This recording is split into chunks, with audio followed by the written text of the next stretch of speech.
Hi, I'm Steve Clemons, and I have a question. Now that Americans have decided to put Trump back in the White House, what can the country and the world expect? Let's get to the bottom line.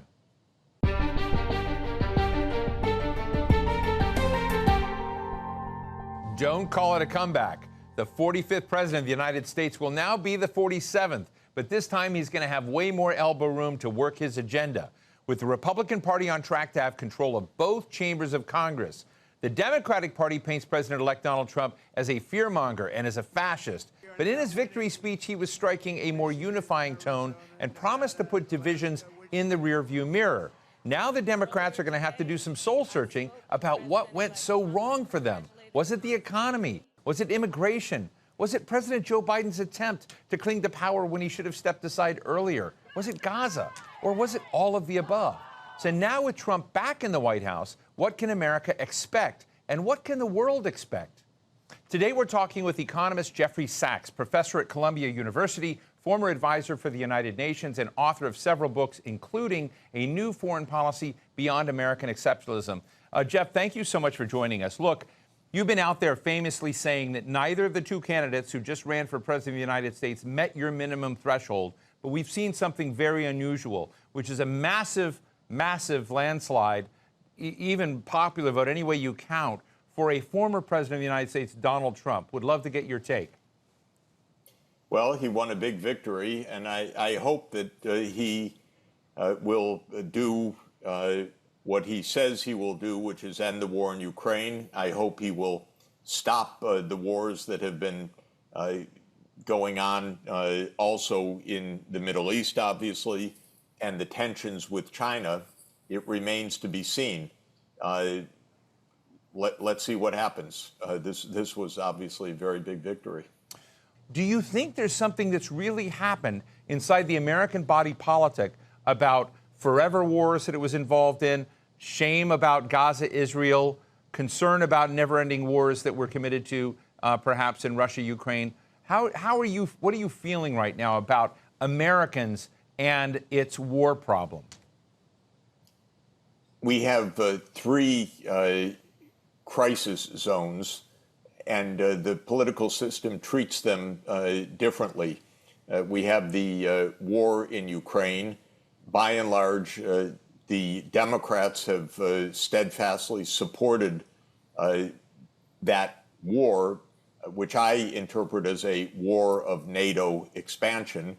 The Democrats say it's a war of Putin's aggression, but I think that maybe the Democrats don't really understand the whole history of how this war came about, which was the U.S. attempt to expand NATO to Russia's border, basically.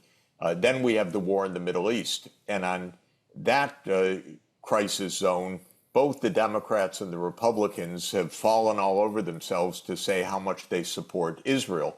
So I don't know whether Trump will be any different in that regard from Biden. Certainly in the rhetoric on the campaign, both candidates were ardently pro-Israel, and Israel is ardently pro-war.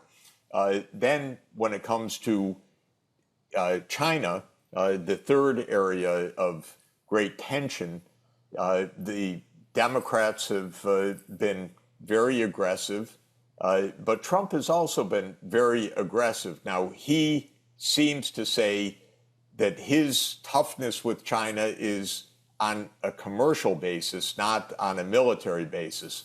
Well, that would be better than having it on a military basis. Again, it remains to be seen, because in the Republican Party, there are many China hawks, there are many hardliners, and Trump's message regarding China has been ambiguous. Tough talk, especially on tariffs and protectionism. He sometimes says no reason for conflict with China. Bravo. This is absolutely true. But it's not clear exactly what the Trump policy vis-a-vis China will be. So when I try to suss out where we're heading, I do believe that Trump will end the war in Ukraine and stop the cause of the war, which was this campaign for NATO expansion. And that's a good thing, very good. I hope that Trump will say to Israel that there needs to be a political settlement, two states, and that this endless war in the Middle East has to stop, and that the U.S. has no interest whatsoever in a war with Iran. That's what I hope, but I don't know what he's actually going to say. And when it comes to China, I hope, again, that Trump distinguishes between his trademark trade protectionism, which I don't support, but that is his trademark, versus military aggression or a anti-China stance on military and security grounds, which I think could get us into a lot of trouble if we pursue that kind of warmongering. Well, let's talk for a moment about Israel, Gaza, and Israeli Prime Minister Netanyahu. We know that Donald Trump told him, do what needs to be done. And what we've seen and what you've said is we're seeing human rights crises and human rights violations and a genocide underway. A lot of people around Trump who were previously around him, like John Bolton and others, have actually said we need to move everyone out of Gaza as a humanitarian gesture, ignoring the fact that that's pretty close to what ethnic cleansing is defined as. And so I'm just interested, do you think that pressure people like yourself need to educate the incoming 47th President of the United States about what genocide is, what the consequences are, and that his positions may be inconsistent here? Well, the Israel lobby has been very powerful, actually, all the way back to President Truman. This has been a long, consistent story. In 1967, Israel conquered the territories of the West Bank, East Jerusalem, and Gaza, and also the Golan Heights. These are what are called the occupied Palestinian territories. Immediately after that war, the UN, in a resolution of the Security Council 242, said that those occupied territories did not belong to Israel, and Israel would have to relinquish them. So that was already 57 years ago. Netanyahu represents the political force in Israel that says, no, we'll never give back those territories. And Israel has moved more and more aggressively to say these are our territories, what is in Israel called Greater Israel. But the problem is that many millions of Palestinians live under Israeli occupation rule, and it's a very brutal life. And these right-wing politicians in Israel have become more and more aggressive to the point of saying, well, maybe the Palestinians just need to leave, just like you quoted.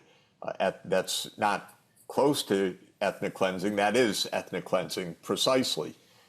Israel has been absolutely brutal, killing tens of thousands of innocent women and children, destroying all the infrastructure, the buildings, the hospitals, the clinics, the schools, the mosques of Gaza in the past year. It's been a human devastation. And the Israeli government told us they were going to do that. They didn't mince words. They said in the early days, we're going to make Gaza unlivable. Now, Netanyahu has also had the view that if other states in the region don't like what Israel's doing, well, then the United States and Israel should overthrow those governments that don't like it. So Israel is kind of the tough guy that says, you don't like what we're doing, we'll get rid of you. I think Netanyahu's been a disaster from the point of view of American interests. And what is the point of all of this? The Arabs said back in 2002, Arab countries will normalize relations with Israel if there is a Palestinian state living alongside Israel. That's called the Arab Peace Initiative. It's now 22 years old. Netanyahu is firmly against accepting that. It happens that international law says that Israel is illegally occupying these Palestinian lands and that Palestine has the right of political self-determination. The United States has basically done whatever Israel says. This is at a very high cost for the United States. So I would like the U.S. to have a U.S. policy that moves to peace, because that's in America's interest and in the world's interest. It's actually also in Israel's interest and certainly in the Palestinian interest. This is what the world wants. Biden was a very, very weak president. I guess he still is president until January 20th. He has been an extremely weak president, basically complaining about Netanyahu, but then doing whatever Netanyahu says. Right. This is not the way to run a country. Jeff, I'm just sort of interested in what you think voters were saying in rejecting Kamala Harris and embracing Donald Trump, who I think represents a kind of pugnacious sort of hyper-nationalism in America, a kind of disregard for everything else out there. Maybe I'm overgeneralizing, but I'm just interested in whether this election is really the nail in the coffin for globalization and, you know, global development as we've noted in the past. I don't think so, because I think basically elections are referendums on the incumbent. And so if people feel that their lives are going pretty well, that the economy is going pretty well, they tend to vote for the incumbent or, in this case, for Harris. I think this was basically a vote against the Biden administration, that it didn't deliver better lives, mainly on an economic basis, which is the main reason that determines how people vote. But all the wars have rattled people as well. The Americans are not happy that the U.S. is engaged in so many crises around the world. Definitely, there were pockets of voters, for example, the Muslim voters in Michigan, that definitely voted for Trump or voted against Biden by writing in or voting for a third-party candidate, Jill Stein, because they were absolutely against the Biden administration policy of doing whatever Israel said the U.S. should do. So I think the main message here is that the working class people in the United States that form Trump's base want better economic conditions. Trump tells them how he's going to do that through trade protection. He says, I'm going to get your jobs back by stopping them from going abroad to China, and that I'm going to crack down on immigrants because they're taking your jobs too, especially the illegal immigrants. Now, my own view as an economist is that this is not really the basis of the stagnant living standards facing working class people in America. There are other reasons that I think are more important. The way technology has left a lot of workers unemployed because of automation, and more of that is coming with the artificial intelligence revolution. The fact that lots of young people are priced out of the college opportunity because tuitions are so high, student loans are so difficult, and so lots of young people that want to go on for education are simply unable to afford to do so. And then they end up with jobs that really are not remunerative and with income levels that are stagnant. But they voted for Trump because they're not happy. They're not happy with how the situation is right now, and Trump is telling them, I can solve your problem. I doubt that his particular economic recipes get to the core of these problems, but they did get to the core of the political challenge, which is to get elected. What you've said is such an important reminder for me of when Trump came in and he gave a famous speech in his first inauguration speech.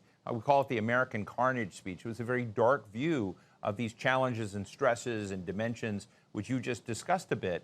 And you compare that to the kind of rhetoric of American exceptionalism in the world, you know, this very unique place where everything is magical and America has no limits or boundaries.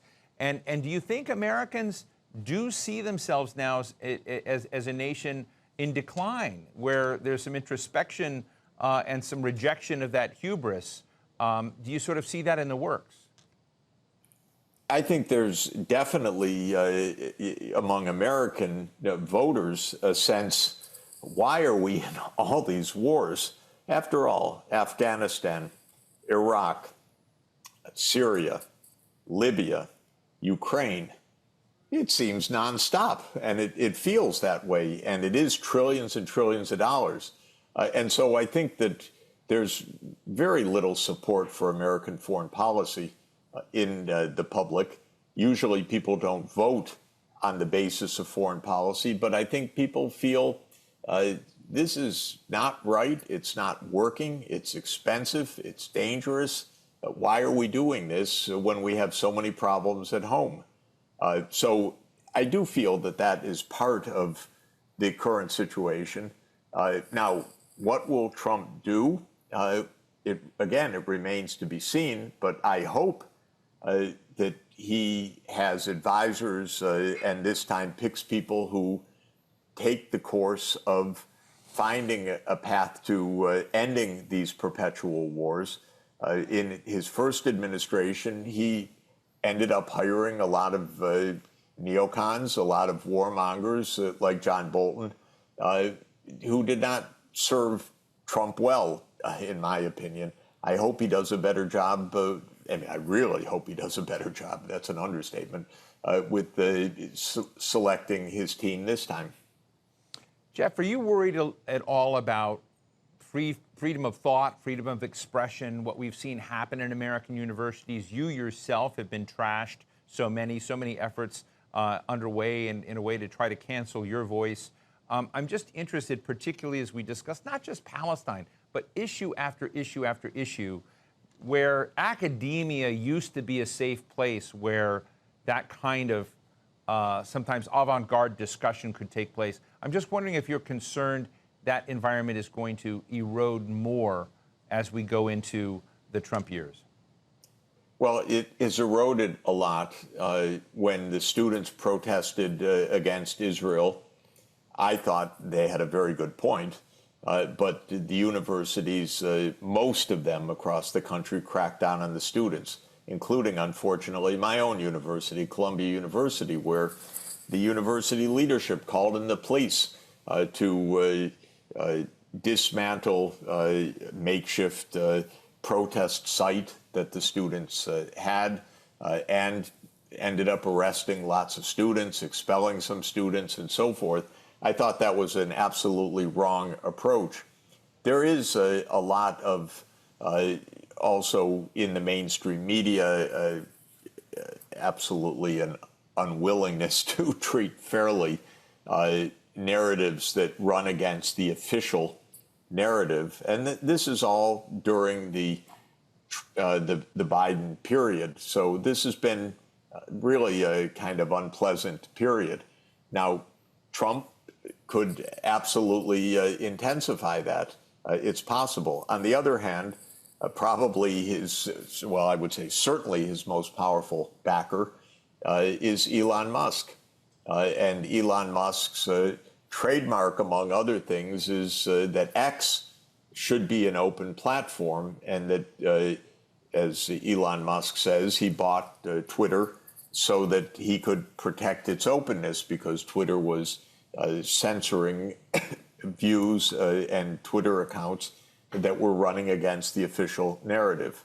So we are at a time in the United States where the security apparatus has really, in part, cracked down on domestic speech, not as bad as it could be, but not anywhere as open as we believe it to be. So with Trump, we'll see. I certainly am worried about it, but I don't think we can draw any specific conclusions right now.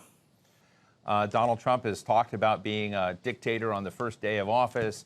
We've heard about deploying military forces domestically against enemies within. The rhetoric some call hyperbole, but I'm just interested in what you think of the rhetoric. Do you have concerns? And what would be the warning signs that this is a real problem? Yes, people can point fingers, but maybe they should also think about their own actions as well.